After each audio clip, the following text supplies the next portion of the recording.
कार्य करण्यासाठी तुकोबारायचा अवतार. प्रमाणाची संख्या सांगे शतकोटी, उरले ते शेवटी लावी तुका.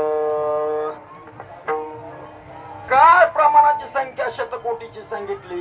कारण नामदेवरायांनी ज्ञानोबरायांचं प्रवचन चंद्रभागेच्या वाळवंटामध्ये ऐकलं आणि प्रवचनामध्ये ज्ञानोबरायांनी वर्णन केलं.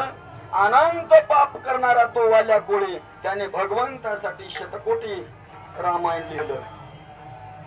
नामदेवरायांची तळमळ राहून मात्र, कारण वाल्याने अनंत पाप केली तरी सुद्धा 5000 वर्ष अगोदर रामायण लिहिलं आणि वाल्या कोळ्यासाठी राम म्हणून जन्माला आला.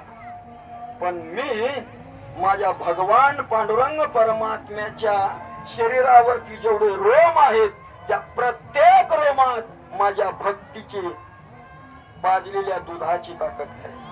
माझ्या हाताने त्यांना जेवण खाऊ घातले जे माझा अधिकार असताना सुद्धा तो देव माझ्या सोबत बसतो, बोलतो, व्यवहार करतो.